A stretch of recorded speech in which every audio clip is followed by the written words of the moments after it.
I'm really excited about this project just because it is innovative and different from what's out there. And I think one of the things that's great about this is that this certification program is not tied to any method or exam board or book series, that we can enable teachers to have choice and have freedom and be kind of improvisational with what they do, and that it can be tailored to each specific teacher and each specific student.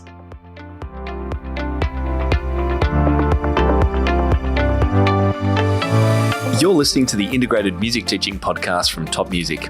Tune in weekly as we interview music teachers and experts from around the world to explore creative activities and ideas that build learning connections in students. Our integrated music teaching approach will deepen your students' understanding of musical concepts, engage them in critical thinking, improve their reading and performance, foster their curiosity, and prepare them for a lifetime of music making. Tim Topham here, and welcome back to the Integrated Music Teaching Podcast from Top Music Co. I hope you've had a great week, and whether this is your first listen to the podcast or whether you've listened to lots of our episodes, welcome and thank you for tuning in. I do hope you get lots of value from this episode, as per all our episodes. This is actually show number 304, and it's the last in our 5-part series about our integrated music teaching model. And in this episode, we're going to be joined by our instructional designer at Top Music, the wonderful Kimberly Swanson, to talk all about how we've been building the certificate of integrated music teaching over the last 6 to probably 9 months, actually. Now, you'll hear all about Kimberly and her background, so I won't give you a bio before we begin. But what we will be going over in today's episode is the big picture view of why we've created this certification and how it fits into the big picture, and also a little bit about how we're different to other certifications that are out there and why you might want to consider joining us on this journey. We're actually going to be opening up a pilot program at the start of 2023 for teachers to join our first cohort of certified integrated music teachers. So if you are interested in that, then make sure you listen through to the end when we'll give you a link where you can express your interest in being one of the first people to achieve this recognition of your teaching skill. And we will provide you more details closer to the date by email for anyone who does register. We also have a 1-page quick reference handout that you can download from today's show notes. It's over at topmusic.co/episode 304. And as always, please leave questions in the comments section on that page if you'd like, or email us support@topmusic.co, or leave messages on any of our social channels if you've got questions about this, or if you would like to make comments about it.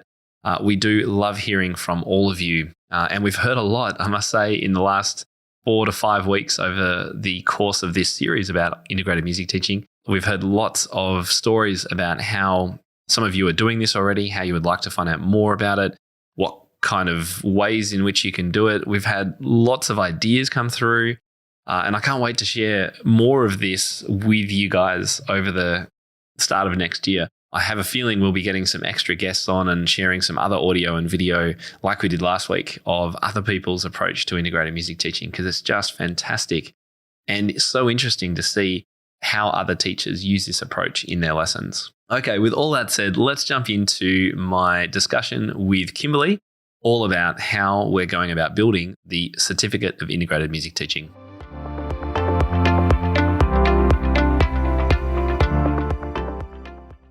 Welcome to the show, Kimberly Swanson. So great to see you. Thank you. It's good to be here. So today we're going to be chatting about a project we've been working on for about 6 months, and something I've been actually thinking about for years. I've wanted to do this forever. And it's our new Top Music Certification program for music teachers, which you are heading up, which is so exciting. At the end of the episode, we're also going to give our listeners the opportunity to join a wait list to find out more about the program and to be considered for our very first cohort of teachers who are looking to start as a pilot program early in 2023, which is very exciting too. And we even hope, looking at the bigger picture, that some of our early cohort of certified teachers will go on to receive more training in our approach and become master teachers who can then train others in this approach. So we're really looking at that big picture. So if that sounds like something that you might be interested in, listeners, then make sure you register for updates later in the show. But I'm getting ahead of myself. I'm so excited. Firstly, we better introduce who you are, Kimberly. So can you tell our listeners a little bit about yourself? Sure. Yeah. So I am currently I'm an instructional designer. So I create learning experiences and trainings for adult learners, usually in the corporate setting. But my background and kind of my love is in music and music teaching. I taught both in the public school systems. I taught music education, and then I also taught private piano and theory lessons. And so I kind of get to bring all of those sides of me together on this project, which has been really fun to do. I don't think we could have found a better match, really. It's just been so much fun working with you, and I'm so excited that you're leading this project and keeping me in check. Let's be honest, I need someone. I get very excited and I just want to rush into creating content and doing fun stuff, but you've really helped me slow down, frame and structure this in the right way from the beginning, which is exactly what I needed. So firstly, I thought I should answer the question, and feel free to jump in at any time, about why we have created this. So let's just look at our bigger picture vision at Top Music, which is to help professionalize the independent studio teaching industry. Now, this is a massive vision, and this is a long-term plan that we have. And this is one step towards that, because we want teachers to feel valued, to know that their work has meaning, and to be proud of their work, and to know that it is a profession and not just a hobby. And we don't want to hear of these teachers being told to get a real job and that they're just babysitting. And, our work is far too important and meaningful to be misconstrued like that. And the other thing I think of as well, Kimberly, is that these kind of comments can really instill quite deep insecurities in teachers, because it attacks their self-worth and makes them feel like what they're doing is not important, and can put a really unconscious cap on their beliefs about music being a full-time career too. And the other thing that I've come to realize over the last few months as well is that I think few people outside music teaching recognize that most independent music teachers have actually been honing their craft since childhood. So they start, most of us start learning ages 4 to 8, let's say. And in contrast, most professionals, lawyers, doctors, accountants, they start training at 18. And so I think that's why these kind of sentiments can be really extra hurtful, I guess, to a music teacher who's been a musician most of their life. When did you start learning music? Oh gosh, formally, I started when I was 6. I started with piano lessons, and I was also in choir. But yeah, it's been a lifelong pursuit, and it took at least a year of me begging to get started with piano lessons before my parents enrolled me, because they thought I was too young. So really? I started earlier if I could. I think 6 is right in that sweet spot, 6 to 8. I started at age 8. But then again, I talk to teachers who are loving it, hugely passionate, amazing teachers, and some of them start 14, 16, even in their teenage years. Anyway, so I think the result of all this sentiment is that we lose teachers who don't feel like they can make a good living from teachers, or whose friends and family don't respect their career choice because it's just for pocket money or whatever. And we also have the lack of barriers to entry. So we end up with teachers joining the profession who perhaps shouldn't actually be teaching and maybe doing more harm than good, and certainly need more support. And I heard from one of our members, Christine, who told us recently, and this is the quote, she said, "There seems to be the stigma of music teaching being a hobby instead of an actual career and profession. Joining Top Music really solidified that," quote, "this is your career and you can make a career out of this, and this is what you're passionate about, and that's okay," end quote. And that's what really helped me be proud of what I do. That was from Christine. But I think we need to do more. So there's already plenty of support around for improving professional standards from teachers. And I've seen that in online forums. And in fact, recently here in Victoria, the VMTA, our Music Teacher Association, has added requirements for professional learning for registered teachers, which I think is a great step in the right direction, because it now aligns more directly with national classroom teacher standards. And in fact, the president of the VMTA, Josie, I asked her if I could quote her, and she said, "If we consider ourselves as professionals, why wouldn't we want regulation? Would you want your children being taught by anyone in schools, for instance, without any regulation? And I know regulation is a bit of a scary word. So, think of it as accreditation or endorsement. We don't have to use the word regulation. It sounds like something the gas and electricity industries have to deal with, or airlines.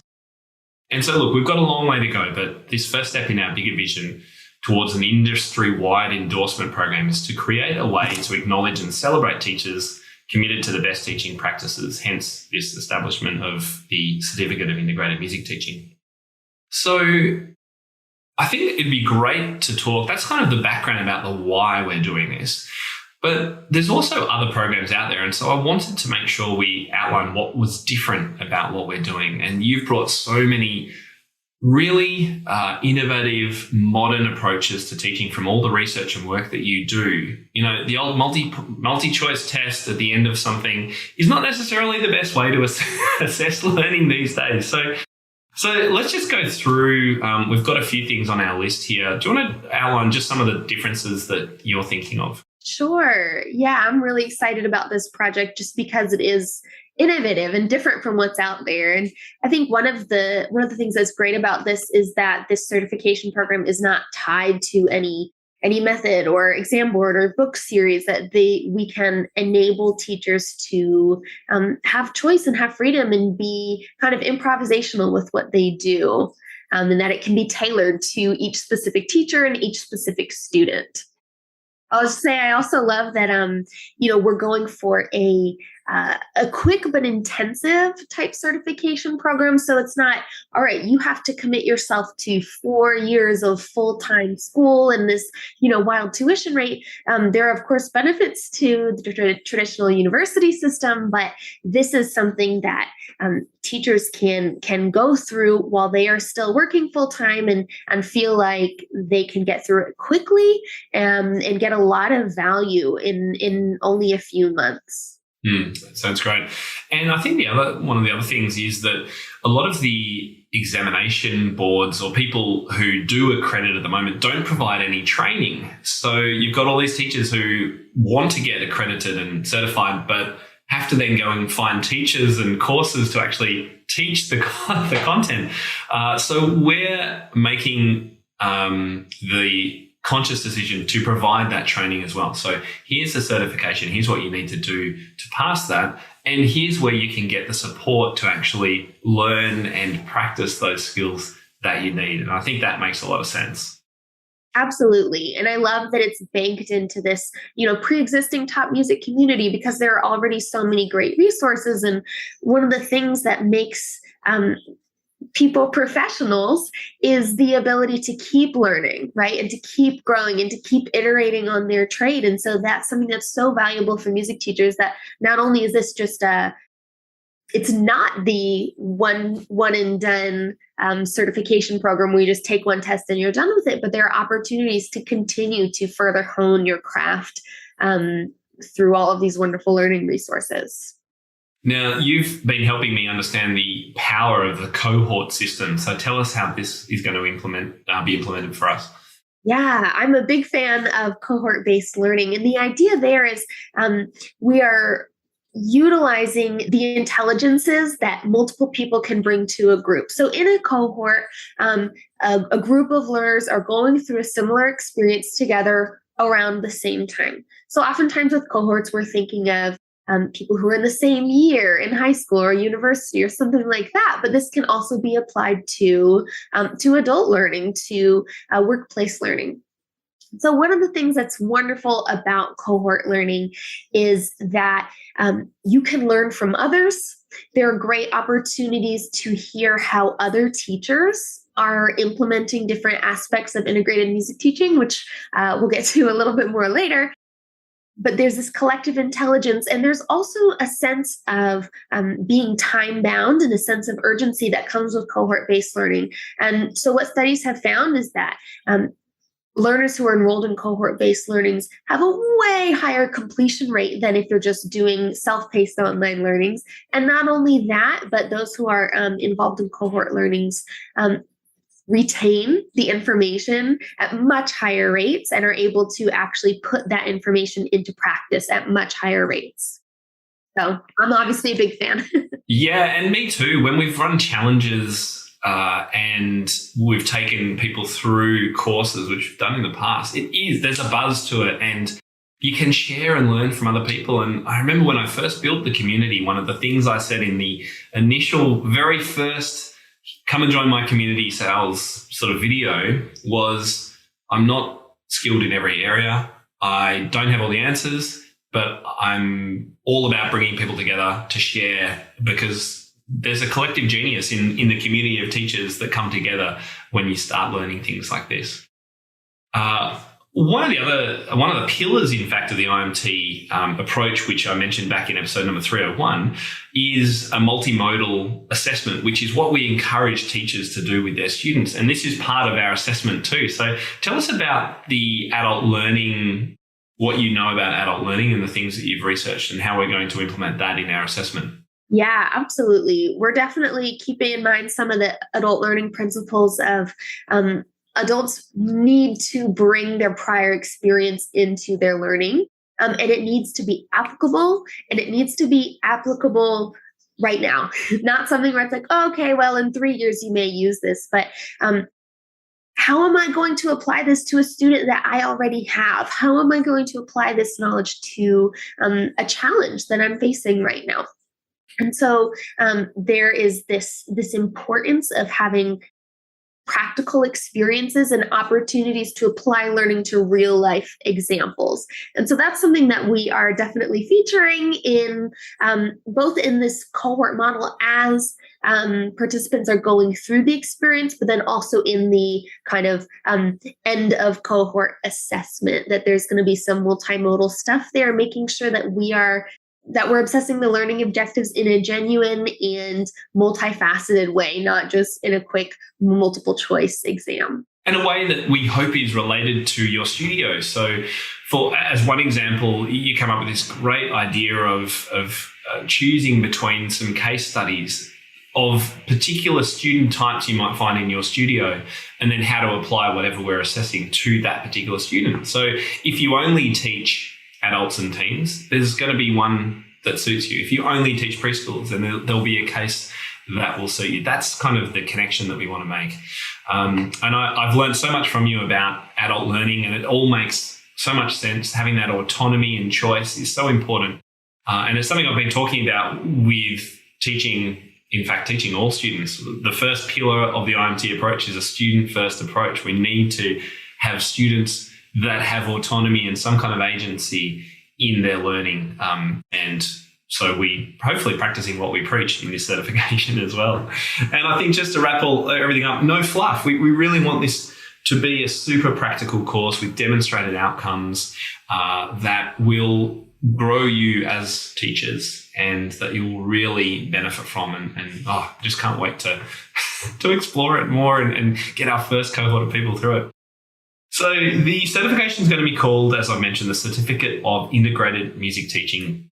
Now, I've been talking about integrated music teaching on the last 5 podcasts. So just as a super quick summary, and if you aren't sure or haven't listened to episode 300 where I introduced this for the first time, please go back and have a listen to that. But we've got a few key differences with this style of teaching. And the first one is that, as I said, it's a student-first way of teaching instrumental and vocal music lessons. And the core idea is that teachers are always helping students make deep connections between all the musical elements in their repertoire.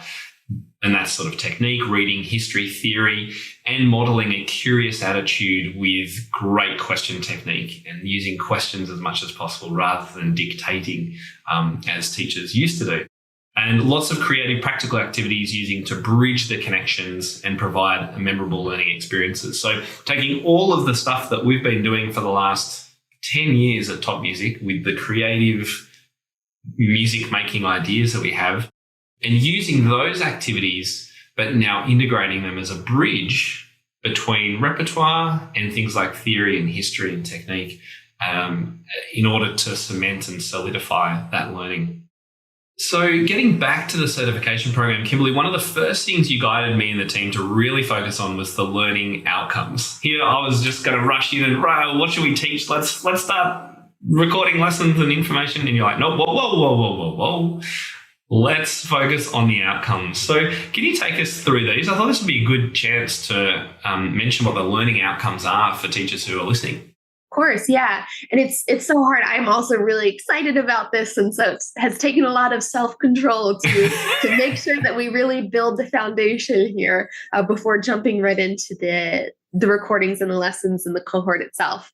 So we identified 10 learning objectives. And like Tim said, like you said earlier, there's no fluff here. We really tried to hone it down to the most important, most essential skills. And so the first 3 objectives are focused in pedagogy and teaching. So teaching good technique for your instrument through a variety of approaches. It's that variety of approaches that's so important for this choice. Yeah. The next objective, teach creatively and encourage student creativity from the first lesson. Not only should we be creative, but we need to be kind of guiding and creating the environment for our students to be creative. And then also teaching musical concepts from a holistic, integrated approach. There's going to be a lot about that in the integrated music teaching, both the podcasts and the blogs and the other trainings to come. But that's definitely a cornerstone to this. And I should mention too, we're talking not just about instrumental teachers, but also vocal teachers. And I've been speaking to a number of teachers who actually cover both subjects and how this works. So if you hear instrument and you're a vocalist listening, we're thinking of you as well. It's for all instruments and vocalists. Yes, thank you for the clarification. Yes, this is this is instrument agnostic, and that any good music teacher could apply all of these things. Absolutely. From bagpipes to bassoon to flute and triangle. Absolutely. I look forward to seeing the portfolios from our bagpipe teachers in the mix. That'll be amazing. Yeah, so some of the next learning objectives focus around kind of professionalism and how we conduct ourselves, creating a genuine, friendly, and warm atmosphere for lessons. So important.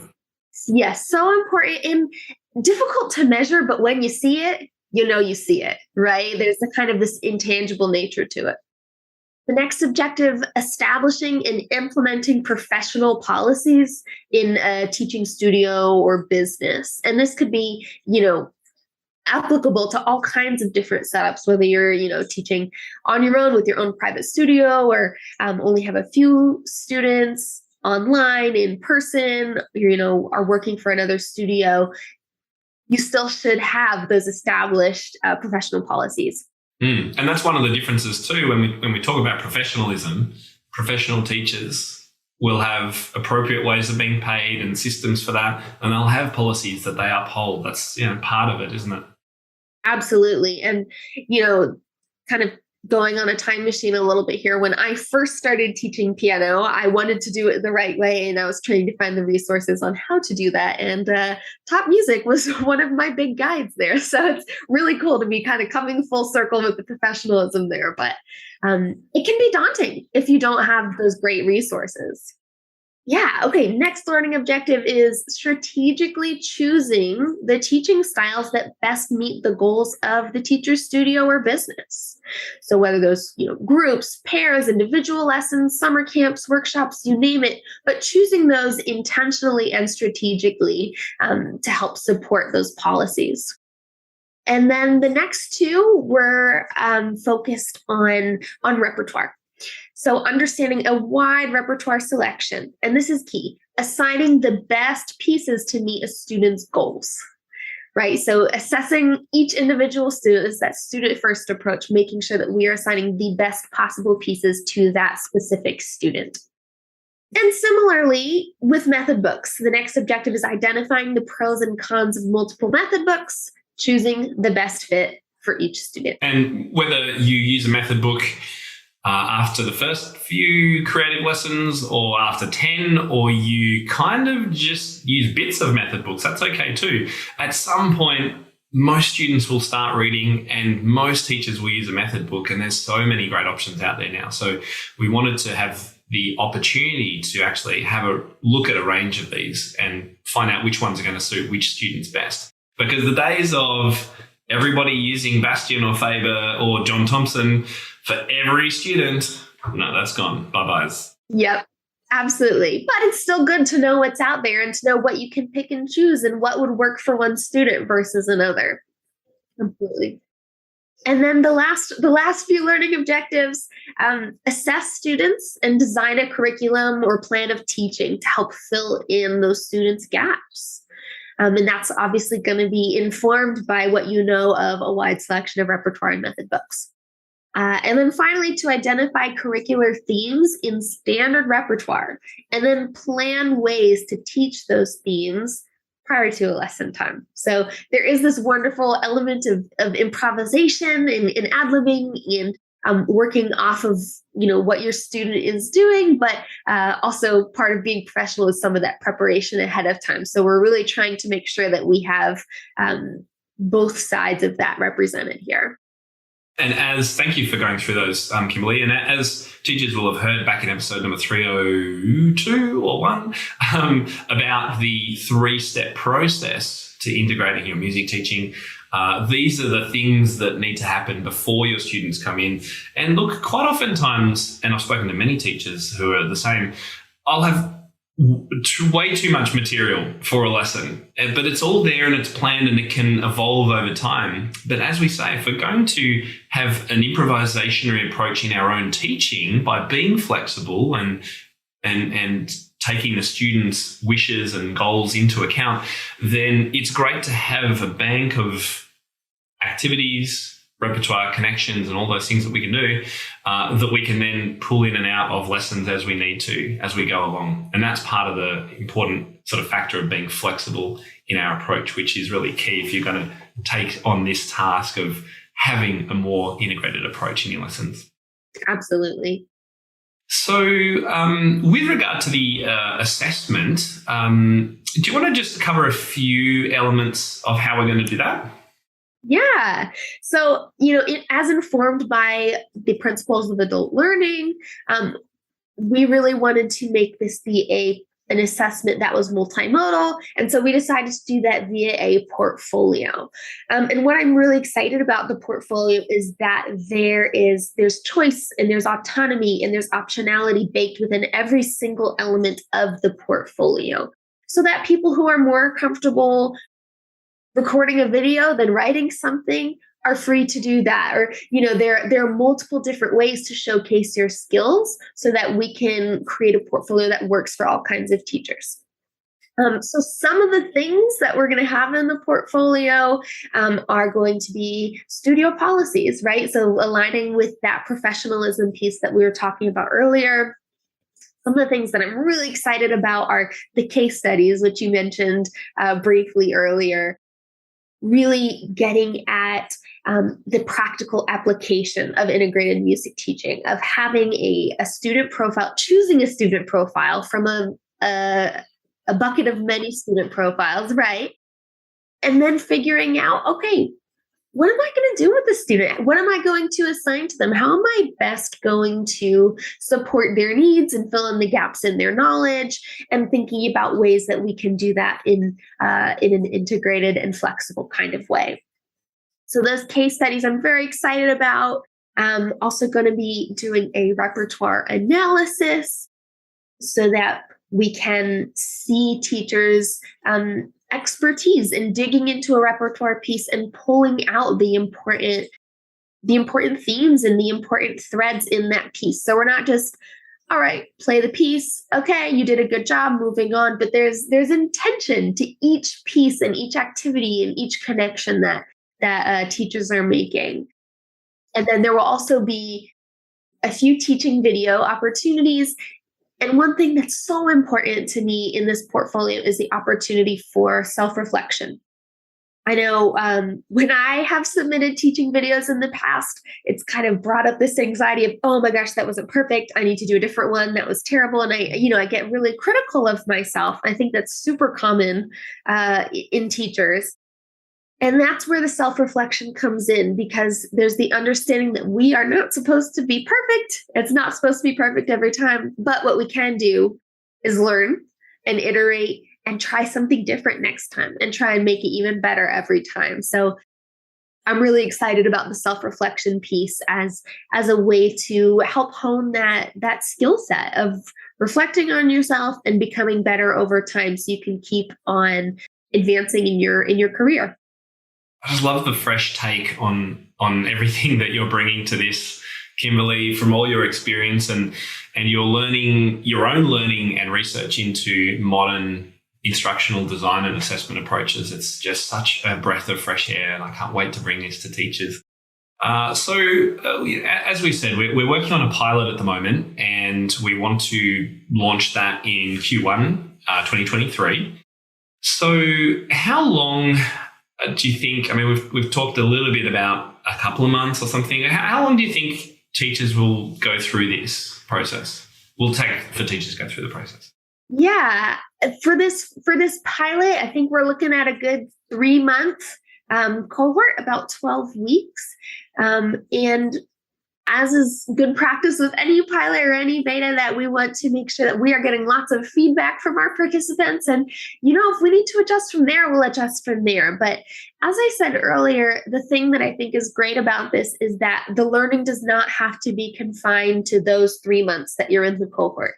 The idea is that you are creating a community of other teachers that you're learning from, you're learning with, you can network with, and then that you're plugged into all of the other wonderful resources that come with Top Music, so that it doesn't have to end at 3 months, right? Sure, that's the end of the cohort itself, but there's more growing that we can always do, and there's more connecting and networking that we can always do. And for those super passionate teachers, as I mentioned right at the top, they can go on to learn to actually coach this approach. And I'm really keen to see how that unfolds and who gets involved in that. I've got some ideas of names of people that have followed us for many years who I think might be interested in that too.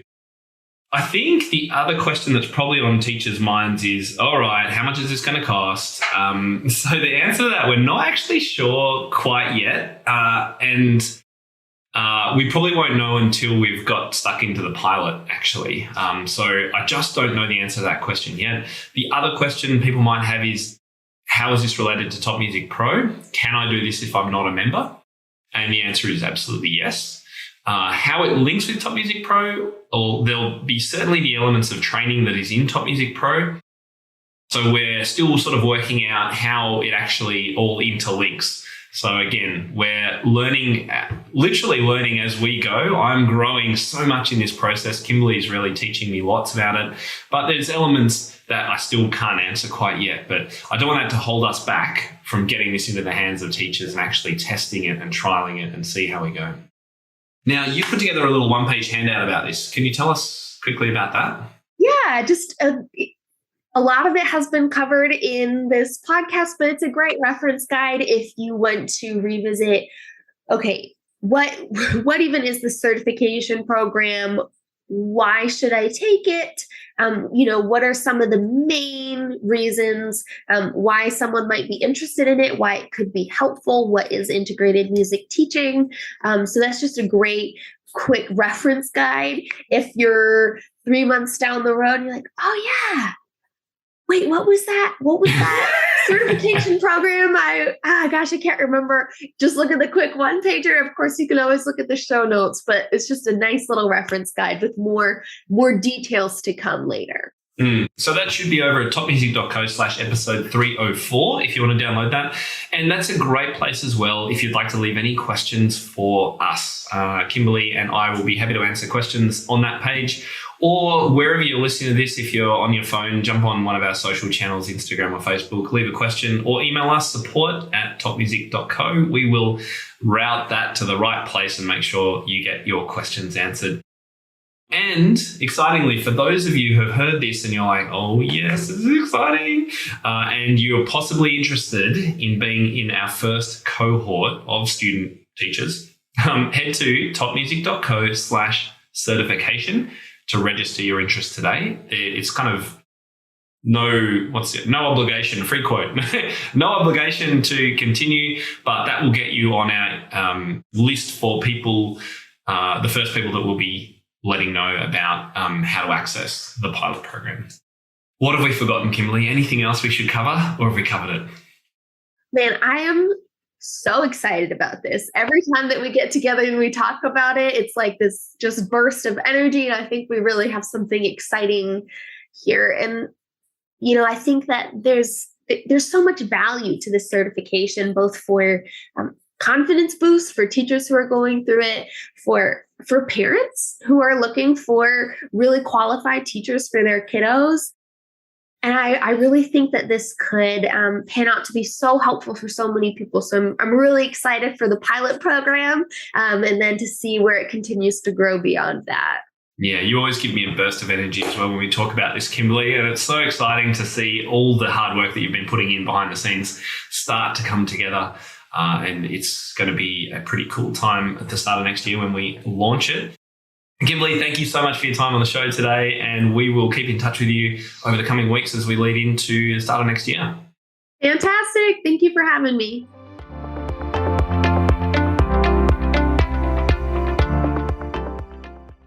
Well, that's it for the show this week. I do hope you will join us. If you're interested, make sure you use the link to sign up as one of our pilot program participants, or at least to sign up for interest. You don't have to confirm that you'd like to be involved, but you can at least find out more. That's at topmusic.co/certification.